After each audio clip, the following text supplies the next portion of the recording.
أولا الأخ شفيع الإسلام أو شفيع الأعظم كما تسمونه، وهو شفيع من جارنا هذا، حيث أنه هو الذي تبرع في أكثر هذه المدرسة، وله الأجر من الله، الأجر العظيم من الله. نعم، لا ما يضر نخفي ما نعلنها نحن، فما يضر، أجره عند الله عظيما، لأن ما يكون في هذا من الخير يرجع إليه إن شاء الله تعالى. আমি প্রথমত শুকরিয়া আদায় করছি যিনি এই জমিটা মাদ্রাসার জন্য দান করেছে, যেনার নাম মূলত শফিউল আজম, কিন্তু উনি ডাকছেন শফিউল ইসলাম বলে। তো শফিউল ইসলাম ভাইয়ের জন্য আমি দোয়া করছি যেন আল্লাহ সুবহানাহু ওয়া তাআলা তাকে এই জমি আল্লাহর রাস্তায় দান করার জন্য উত্তম বিনিময় দান করে, বলে আল্লাহুম্মা আমিন। وأشكر الشيخ أكرم الزمان بن عبد السلام استضافتي في هذا المكان، وإنه شرف عظيم ألتقي بكم جميعا، فلقائي بالطلبة شيء محبوب لنفسي. فقد أتيت من المدينة تلبية لدعوة الشيخ عبد الرزاق في الجامعة السلفية في رادشاهي، ودعيت إلى دكة لحضور لقاء رابطة خريجي الجامعات السعودية في دكة، فحقيقة أني سعدت بهذا اللقاء في نقابة الشيخ أكرم الزمان في الجامعة السلفية هنا، وقال لي لا بد أن تأتي إلى هذا المكان، فقلت على الرحب والسعة، وكنت تعذرت ببعد المسافة لأني كنت أسافر والوقت بعيد، فألح علي فقلت بما أنه كذلك سأمكث وأدرس طلبة الجامعة السلفية هنا ثم آتيكم، وهذا الذي وقع الحمد لله، فشكر الله له وشكر لكم. অতঃপর আমি শুকরিয়া আদায় করছি শেখ আকরামুজ্জামান বিন আব্দুল সালামের, যার দাওয়াতে আমি আজকে এখানে উপস্থিত হয়েছি এবং ছাত্রদের সামনে বক্তব্য দিতে পারছি। আর ছাত্রদের সামনে আলোচনা করা, দার্স দেওয়া আমার জন্য অনেক আনন্দের। যে আনন্দের টানেই আমি সুদূর মদিনা থেকে চলে এসেছি জামিয়া সালাফিয়া রাজশাহীতে শেখ আব্দুর রাজ্জাক বিন ইউসুফের দাওয়াতে, এবং সেই জামিয়া সালাফিয়াতে আমি পূর্ণ 1 সেমিস্টার বা 4 মাস দার্স দিব। তার মধ্যেই শেখ ডক্টর সাইফুল্লাহর দাওয়াতে আমি খরিজ আল জামিয়া আল ইসলামিয়া বা জামিয়া সৌদিয়া, সৌদি আরবের বিভিন্ন বিশ্ববিদ্যালয় থেকে যারা পড়াশোনা করে এসেছেন তাদের একটি অনুষ্ঠানে ঢাকায় উপস্থিত হওয়ার জন্য আমি ঢাকায় আসি, এবং সেই সুবাদে জামিয়া সালাফিয়া নারায়ণগঞ্জে সেখানকার ছাত্রদেরও দার্স দেওয়ার সুযোগ পাই, এবং সেই সুযোগকে কাজে লাগিয়ে আজকে আপনাদের সামনে এখানে শেখ আকরামুজ্জামান বিন আব্দুল সালামের দাওয়াতে তার এই মুআসসাসা এবং এই মাআহাদে আমি আজকে উপস্থিত হতে পেরেছি। এই জন্য আমি সকলের শুকরিয়া আদায় করছি, আলহামদুলিল্লাহ। ثم إن معرفتي بالشيخ أكرم قديمة جدا، لها أكثر من 30 سنة. عرفته هنا في بنغلاديش، وعرفته في الجامعة الإسلامية، وعرفته صاحبا للزيارات، وبيني وبينه علاقة قوية، أسأل الله يجعلها خالصة لوجهه الكريم. আর শেখ আকরামুজ্জামানের সাথে আমার পরিচয় আজকের নয়, প্রায় 30 বছরের পুরাতন। আমি তাকে বাংলাদেশে যখন 30 বছর আগে এসেছি তখনও দেখেছি, তাকে আমি জামিয়া ইসলামিয়া মদিনা মুনাওয়ারাতেও দেখেছি, এবং বিভিন্ন জিয়ারতের সময় তার সাথে আমার সাক্ষাৎ হয়েছে। এই জন্য তার সাথে আমার সম্পর্ক অনেক সুগভীর এবং সুদৃঢ়, আলহামদুলিল্লাহ। ثم إن سبب ترشيحي للجامعة الإسلامية ليس مني، إنما رزق من الله ساقه الله إليكم، فقد بعثت من الجامعة الإسلامية من حكومة خادم الحرمين الشريفين للتدريس في هذه البلاد 7 سنوات، فكان من ضمن هؤلاء الطلاب الشيخ أكرم الزمان، وكان نعم الرجل، ووفقه الله ورشح الجامعة الإسلامية هو 15 واحدا أو طالبا من زملائه، ولذلك فترشيحنا لهم أيضا منحة من الله، وليس لي فضل به، إنما الفضل لله وحده، ثم لحكومة خادم الحرمين ومدير الجامعة الإسلامية والدكتور عايض الحارثي الذي كان مدير للدورة، فقد اختارني أن أكون معهم هذه الدورة، ولذلك حاولت أن أسهم ببعض ما أستطيع. আর আমি আজকে যে এখানে উপস্থিত হয়েছি এবং আমার দ্বারা যে সমস্ত কাজগুলো হয়েছে, যেমন বাংলাদেশ থেকে প্রায় 14 জন ছাত্র ওনার মোরাশাহ হিসেবে মদিনা বিশ্ববিদ্যালয়ে পড়তে গেছে। উনি বাংলাদেশে প্রায় 7 বছর এখানে মাঝে মধ্যে এসেছেন এবং ছাত্রদের দার্স দিয়েছেন। এই সকল যা কিছু ওনার মাধ্যমে সম্ভব হয়েছে, এগুলো মূলত জামিয়া ইসলামিয়া মদিনা মুনাওয়ারার একটা বরকত বা কল্যাণ বা একটা সহযোগিতা। পাশাপাশি খাদিমুল হারামাইন শরীফাইন এবং আল হুকুমা সৌদিয়া আল মামলাকা আল আরাবিয়া সৌদিয়া, তাদের যে অবদান দিনের খেদমতে এবং তাদের যে বেতন বা রাতেব সেটাই আমি গ্রহণ করেছি এই দিনের দাওয়াতি কাজে ব্যয় করার জন্য। সুতরাং আমি যা করছি এবং আমার দ্বারা যা হচ্ছে এটা মূলত এক কিছুই আমার নয়। প্রথমত এগুলো আল্লাহ সুবহানাহু ওয়া তাআলার পক্ষ থেকে, আর দ্বিতীয়ত জামিয়া ইসলামিয়া মদিনা মুনাওয়ারার পক্ষ থেকে এবং মামলাকা আরাবিয়া সৌদিয়া এবং খাদিমুল হারামাইন শরীফাইন তাদের অবদান। অতএব আল্লাহ তাদেরকে জাযায়ে খায়র দান করুক, আল্লাহুম্মা আমিন।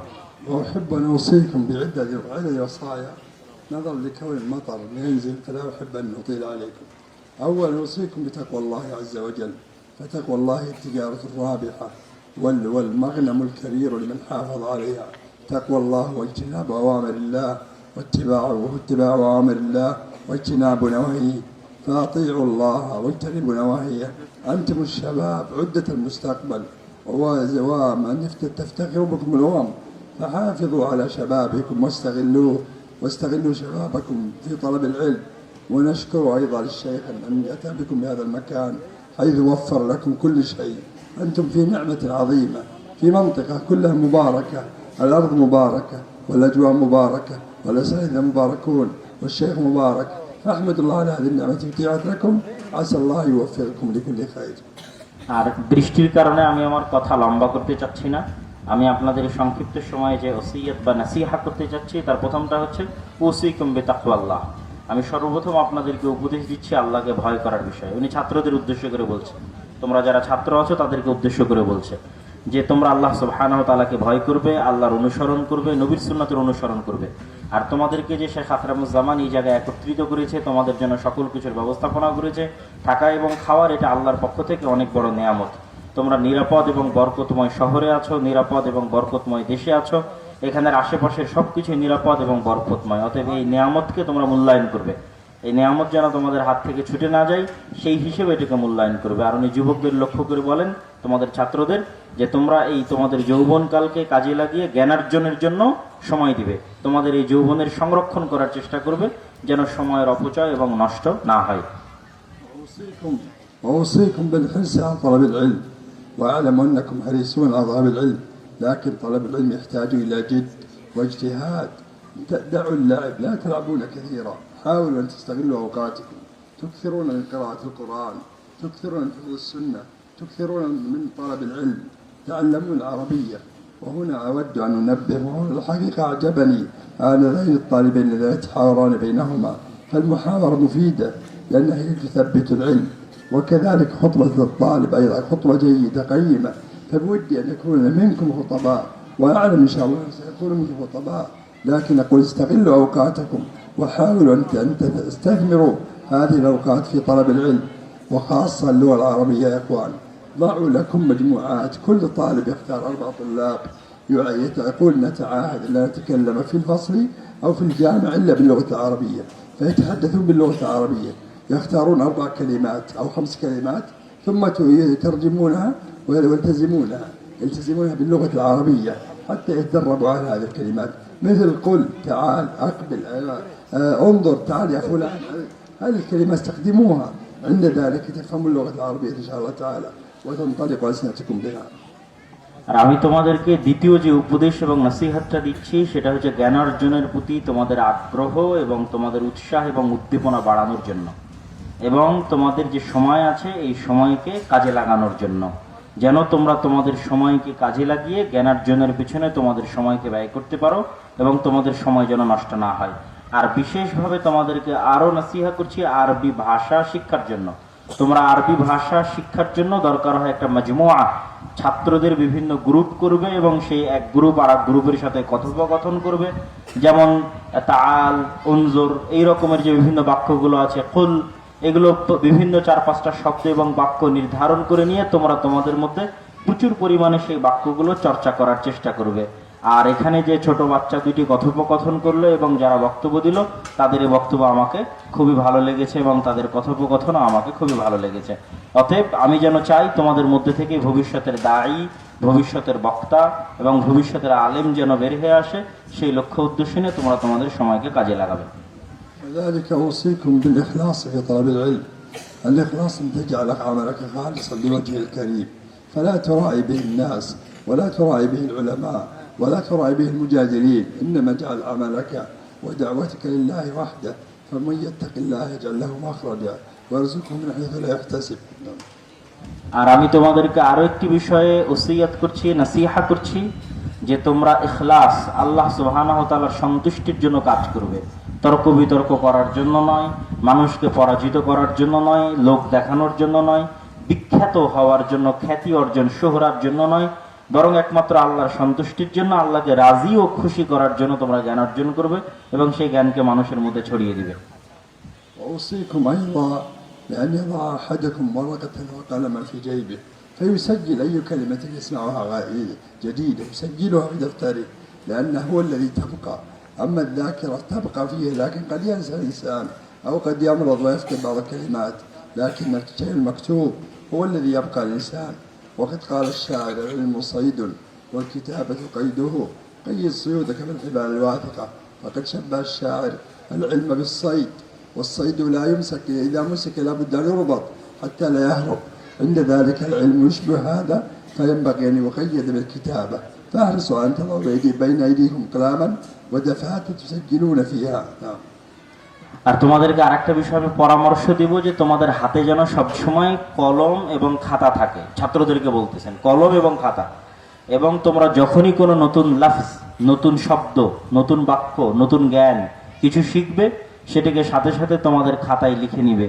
কেননা তোমাদের ব্রেন ভুলে যেতে পারে, অসুস্থ হয়ে যেতে পারো, মাথা থেকে হারিয়ে যেতে পারে। ওটাই টিকে থাকে, ওটাই মজবুত থাকে যেটা খাতায় লেখা থাকে। তারপর উনি একজন শায়ের বা কবির কবিতা পাঠ করলেন, যেখানে আসয়দ তথা শিকার করার সাথে জ্ঞানের যে তুলনা দেওয়া হয়েছে, যে আমরা যদি শিকার করতে চাই তাহলে আমাদের তীর নিক্ষেপ করতে হবে। তো ওই তীর নিক্ষেপ করার মতোই হচ্ছে কলম দিয়ে লেখা। তো জ্ঞানকে যদি আমরা স্বীকার করতে চাই তাহলে আমাদের কলম দিয়ে আমাদের খাতায় লিখতে হবে, অন্যথায় আমরা জ্ঞানকে স্বীকার করতে পারবো না। وفي الختام أسأل الله لي ولكم التوفيق والسداد والهداية والرشاد، وأن ينزل عليكم غيثا مدرارا سحا طبقا نافعا غير ضار، وصل اللهم وسلم على نبينا محمد وعلى آله وصحبه أجمعين. আর আমি পরিশেষে তোমাদের সকলের জন্য দোয়া করছি, আল্লাহ যেন এই বৃষ্টিকে তোমাদের জন্য কল্যাণকর এবং বরকতময় করে, এবং আমাদের সকলকে যেন আল্লাহ সুবহানাহু ওয়া তাআলা ঈমান, আমল এবং কল্যাণের উপর রাখে। আলহামদুলিল্লাহ। বারাকাল্লাহু ফীকুম। আসসালামু আলাইকুম ওয়া রাহমাতুল্লাহি ওয়া বারাকাতুহু।